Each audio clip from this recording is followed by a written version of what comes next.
You know that universal human instinct when you were caught in just a violently punishing storm? Oh, absolutely. You just want cover. Right, exactly.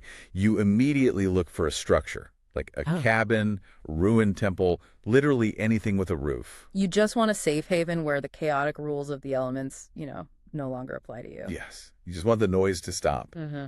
But imagine kicking open the door to that sanctuary, soaking wet, utterly exhausted, only to realize the storm didn't just follow you inside. Oh, It was man. already sitting in the living room waiting for you. That is just, well, it's the complete collapse of the safe haven. It's probably one of the most terrifying realizations a person can have It really is. because, it completely shatters the illusion that geography can somehow cure your psychology or protect you from fate. Right. And that terrifying realization is the exact engine driving this deep dive today.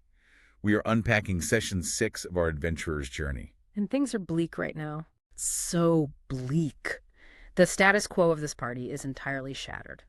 I mean, they're fractured physically and psychologically. Yeah, Redder is completely incapacitated. Right, he's trapped in a coma after that devastating berserker rage that nearly took out the party. And Boris is on this punishing solo guilt trip. Exactly. While Whiffer and Vitrovia are miles away, unearthing deeply uncomfortable family secrets inside a hidden volcano laboratory. It's a lot of moving parts. It is. And today, we're going to watch these isolated, desperate threads hurtle toward just a catastrophic collision. Which is all revolving around, how mortals deal with the crushing weight of past mistakes Yeah. and the impossibly high price of divine intervention. Perfectly said. So let's start by looking at the mechanics of isolation with Boris. He's chosen to stay behind in the subterranean settlement of Nomengard. Right, and he is essentially drowning in remorse there. Yeah, because during the chaos of Redir's rampage, Boris accidentally killed Zook. One of the gnome healers. Right. And simultaneously, he is processing the horrifying revelation that Redir, his own ally, had a hand in murdering Boris's old pirate captain. It is a complete collapse of his moral framework. I mean, Boris is a cleric. Right, his whole deal is healing. Exactly. His entire identity, his magic, his purpose in this world, it's fundamentally built on saving people. So to find himself responsible for the death of an innocent, while fighting shoulder to shoulder with the murderer of his former mentor, Yeah. it creates this spiritual dissonance that he just can't handle. He really can't. So he refuses to leave Nomengard. He just stays there, using his medical skills to heal the injured gnomes, basically working himself to the bone. It's like he's trying to mathematically solve his own guilt. Oh, totally. He's operating under the delusion that cosmic scales can be balanced through manual labor. Right, like if he just heals enough scraped knees or if he bandages enough wounds, maybe he can buy back his own soul. But guilt isn't a ledger. You can't just undo a fatal mistake by treating 100 minor ones. It really reminds me of like a surgeon who makes a fatal, careless error on the operating table. Right. And instead of stepping away or facing the consequences, they just refuse to leave the hospital. Yes. They set up camp in the waiting room, obsessively handing out aspirin and bandaging paper cuts. Terrified that if they stop moving, the reality of what they've done will finally catch up to them. Exactly. But the tragedy of that mindset is that it's inherently self-centered. It really is.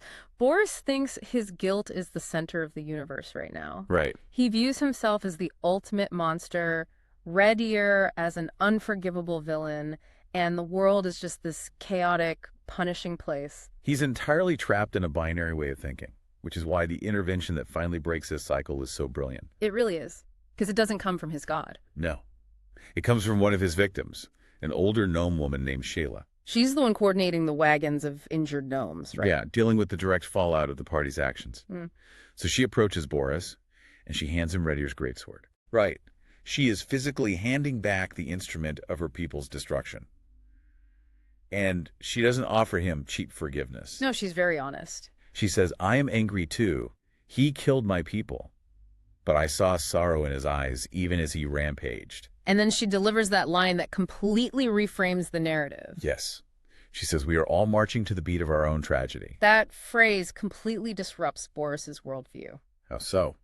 Well, by acknowledging the sorrow in Redir's eyes, Shayla forces Boris to confront nuance. Right. Because if even the monsters tearing through your home are driven by their own complex tragedies, then the world isn't just a chessboard of good and evil. Yeah, it means you can't just slap a bandage on a wound and call it justice. Exactly.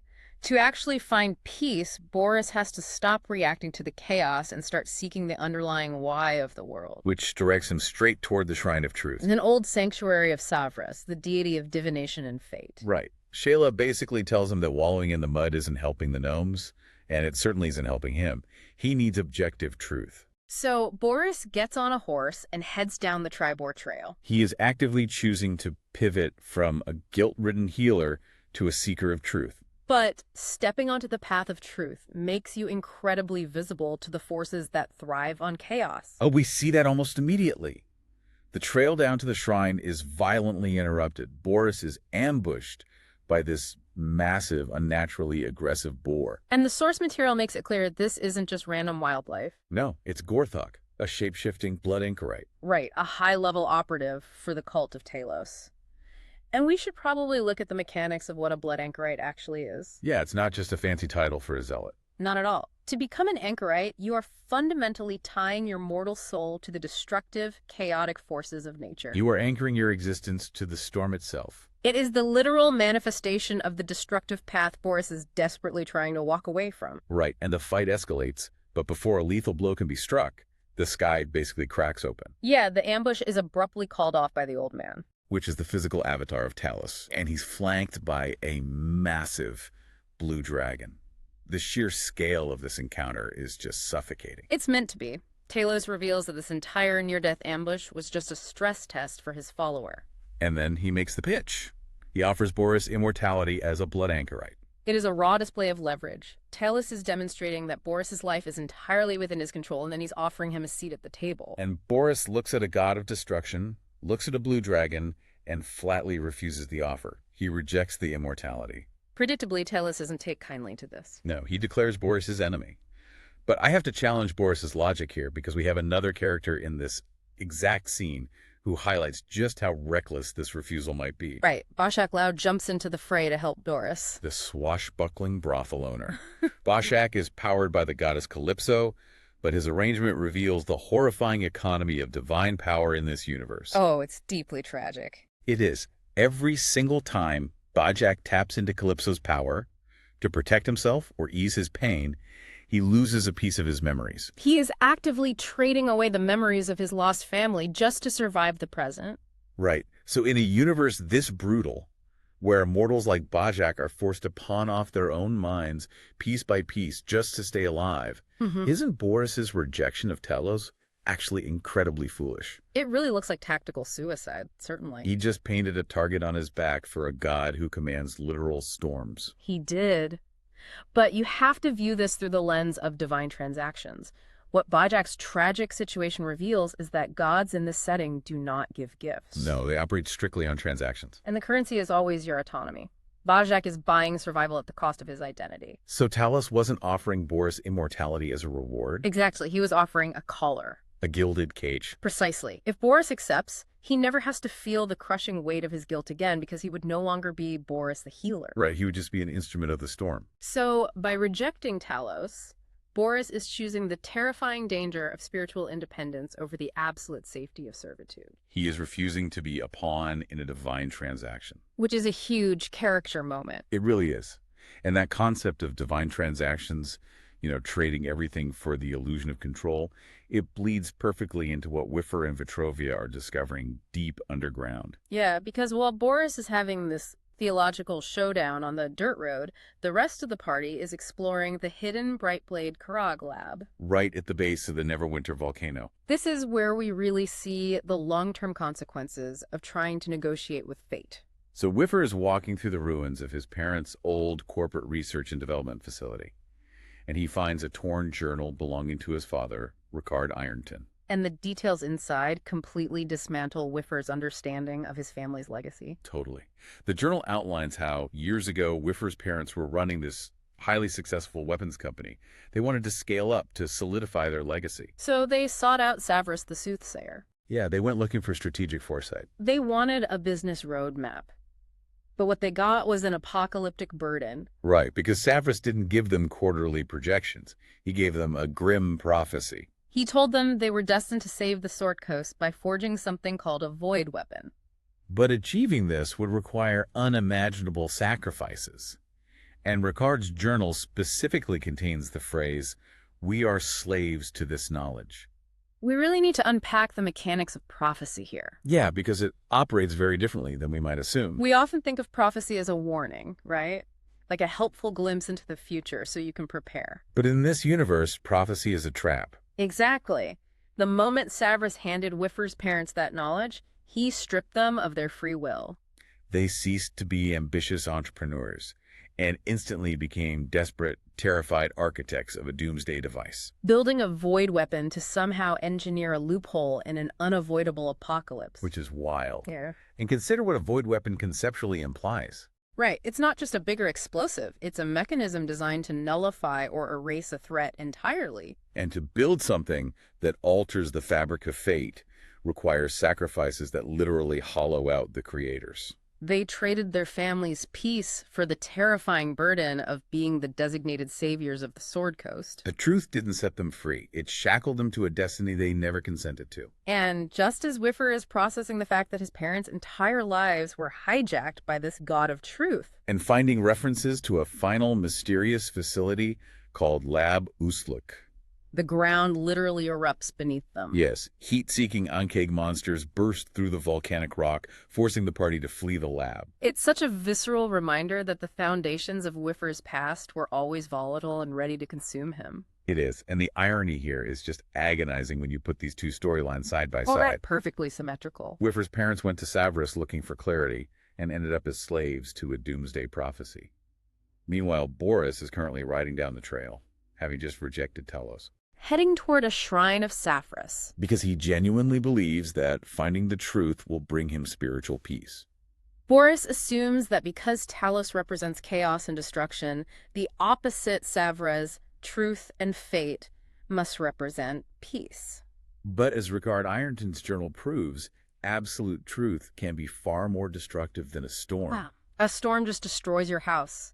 Destiny destroys your autonomy. Wow. That sets up an incredibly tense collision course for the party. It really does, because the clues in Ricard's journal reveal a critical geographical linchpin. Right.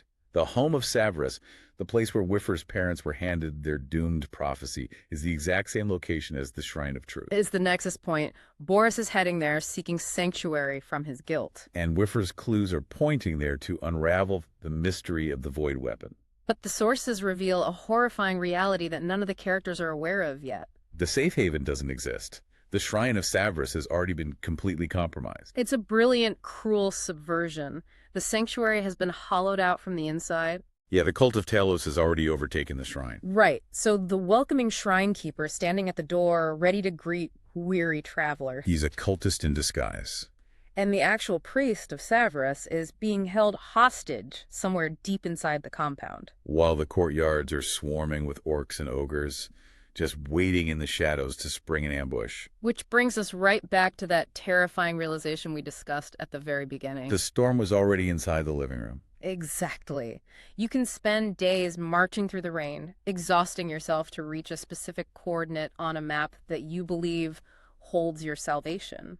Only to realize that the chaos you are fleeing is the very thing holding the door open for you. It highlights how fragile the illusion of a sanctuary really is. We all experience that exhaustion, carrying the weight of our own mistakes, just like Boris. Right. We map out these destinations, a new job, a change of scenery, a specific milestone. Convinced that once we get there, the noise will finally stop and we'll have our answers. But you can't outrun a storm if you carry the weather patterns inside of you. And look at the dramatic irony for Boris specifically. It's so painful. He stood on the Tribor Trail, looked the god of destruction in the eye, and fiercely declared his independence. He walked away feeling like he had made this profound autonomous choice to seek objective truth. But his compass is leading him straight into the belly of the beast. He is voluntarily walking into a trap set by the very god he just defied. It just paints a staggering picture of how this universe operates. The gods are playing an incomprehensible game of chess. And mortals are just navigating the collateral damage. Ricard Ironton tried to out-engineer fate by building a void weapon, and it ruined his family. Boris tried to outrun destruction by seeking a quiet shrine, and he's walking into a hostage situation. The truth is never a comfort in this world. It is a mechanism of control designed by entities much higher up on the food chain. And it forces every character to continuously weigh the terrible cost of the transactions they make just to survive the board. Which brings us to the lingering thought we want to leave you with today. Yeah, we've examined the crushing weight of these divine bargains, specifically the tragedy of Bajak Lao. Right. Bajak is actively trading away the memories of his lost family to Calypso in exchange for the power to protect himself from the brutality of the world. So consider the mechanics of that kind of transaction in your own life. If you are offered absolute, unquestionable power, the ability to shield everyone you love from the storms of the world, to guarantee their safety. But the mandatory price was that you would slowly forget the reasons why you loved them in the first place. Would you take the deal? Is the safety of the people you love worth the erasure of your connection to them? It's a haunting metric for survival. It is the ultimate trap. Thank you for joining us on this deep dive as we navigated the wreckage of Session 6. Keep questioning the prophecies you are handed, and remember, sometimes the map to Sanctuary leads you right back into the storm. Until next time.